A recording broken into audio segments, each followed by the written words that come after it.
오늘을 살아가는 묵상 시간입니다. 오늘 본문 말씀 누가복음 5장 5절입니다. 주여 우리가 밤이 맞도록 수고하였으되 얻은 것이 없지만 말씀에 의지하여 그물을 내리니이다.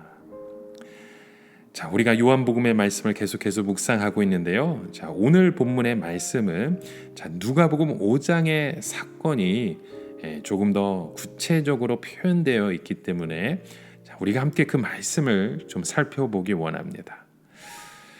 우리가 수고하여 얻은 것이 없지만 말씀에 의지하여 그물을 내리겠다.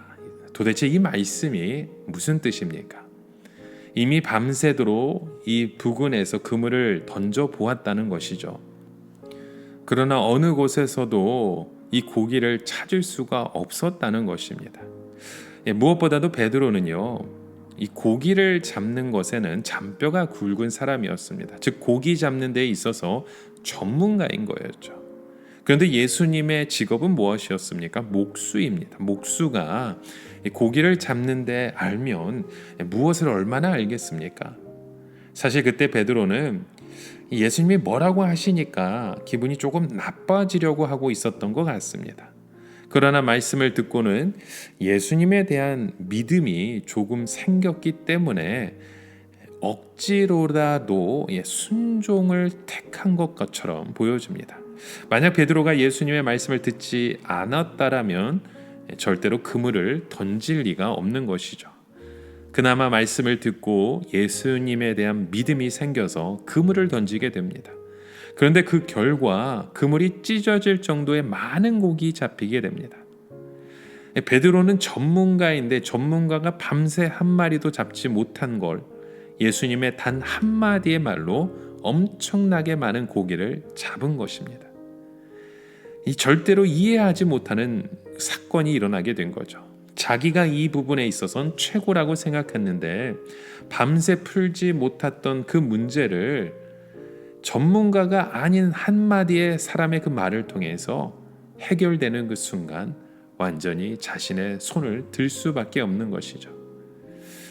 어떤 사람이 자기가 이 컴퓨터 천재라고 생각해서 밤새 그 프로그램을 놓고 씨름해서 풀지 못했는데 전혀 컴퓨터를 모를 것 같은 사람의 그 딱 한마디의 말로 풀려버렸다면 그때 충격은 본인만 알 것입니다.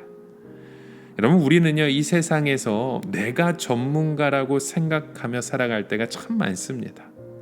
그러나 예수님은 전문가 위에 전문가이십니다.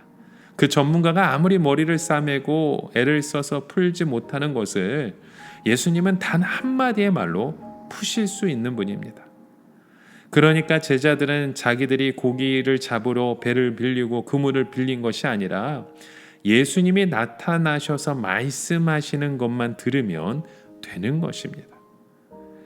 베드로는 처음 예수님의 능력을 보고 예수님 앞에 무릎을 꿇고 주여 나를 떠나소서 나는 죄인이로소이다 라고 고백을 했었습니다. 왜 자기가 죄인이라고 고백합니까? 그리고 왜 자기를 떠나라고 말씀합니까? 자기가 뭣도 모르고 예수님 앞에서 잘난 체하고 예수님을 무시하고 예수님을 인정하지 않았던 것이 부끄러웠던 것입니다. 예수님께서 깊은 곳에 그물을 던지라고 하실 때에도 그의 마음 한구석에서는 예수님을 비웃으며 억지로 순종했던 것이었죠. 하지만 이제 예수님 앞에 베드로는 설 곳이 없었습니다. 지금까지 뭣도 모르는 사람들 앞에서 잘난 체하고 뽐내며 살아왔는데 이제 모든 것을 다 아시는 예수님 앞에서 무엇을 하겠습니까? 베드로의 영역이 없어버려졌는 것이죠. 그때 예수님께서는 베드로에게 내가 너로 사람을 낚는 어부가 되겠다라는 약속을 하십니다. 그러자 베드로는 말씀 한마디로 자기는 상상할 수도 없는 고기를 잡으시는 예수님을 무조건 믿고 따르게 됩니다. 다시는 먹을 것이나 입는 것이나 다른 일을 걱정하지 않고 오직 사람을 낚는 어부만 되겠다고 결심을 했던 것이죠. 그런데 지금 예수님께서요, 3년 전에 행하셨던 것과 비슷한 것을 행하고 계신 겁니다. 이것은 그냥 하신 것이 아니고 베드로에게 3년 전의 자신과 지금의 자신을 비교해 보라는 뜻인 것이죠.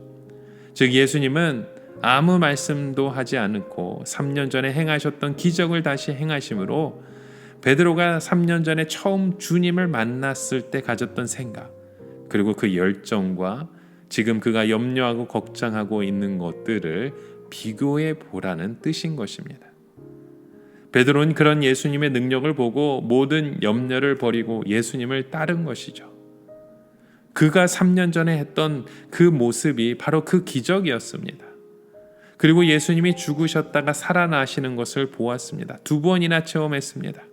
그러나 여전히 베드로는 지금도 먹는 것을 걱정하고 있었습니다. 예수님은 아무 말도 없이 베드로에게 너는 그동안 얼마나 변했느냐라는 질문을 하고 계신 것이죠. 베드로야, 너는 왜 그렇게 변한 것이 없느냐? 너는 왜 그렇게 그 뜨거운 첫사랑을 잃어버렸느냐? 왜 너는 지금 고기 잡는 일에만 빠져 있느냐 하는 겁니다. 베드로는요, 그것을 알았습니다. 그는 처음 은혜 받았을 때 다시는 이 옷을 벗지 않고 다시는 고기 잡는 데 빠지지 않고 오직 사람만 낚는 어부가 되겠다고 결심했는데 다시 고기 낚는 어부가 되어 있었던 것이죠. 그래서 다시 예수님 앞에 그의 옷을 벗어버리고 사명을 감당하기 위해 물에 뛰어든 것입니다. 그리고 제자들이 잡았던 그 물고기의 숫자를 헤아려 보니까 153마리였습니다. 어떤 분들은 이 153마리의 숫자에 무슨 의미가 있을 거라고 생각을 하고 풀어보려고 많은 애를 써지만 이것은 그냥 잡힌 물고기의 숫자일 뿐입니다. 숫자는 중요하지 않습니다. 우리에게 중요한 것은 주님의 말씀을 듣고 순종할 때 그의 삶 가운데 기적이 일어났던 것이죠. 그런데 성경에는 그물이 찢어지지 않았다고 강조합니다. 이것은 다른 말로 표현하면 정상적으로 이 153마리의 물고기가 그물에 걸리게 되면 그물은 찢어질 수밖에 없습니다. 그 이상은 더 이상 잡을 수 없는 그물이었습니다. 그러나 예수님께서 그 그물을 찢어지지 않게 하셔서 제자들의 수고가 헛되지 않게 하신 것이죠. 여러분, 주님이 허락하시지 않으면 우리가 아무리 돈을 벌어도 그 그물은 찢어지게 됩니다. 우리의 돈은 다 새버릴 것이죠. 그물은 주님께서 지켜주셔야 하는 겁니다.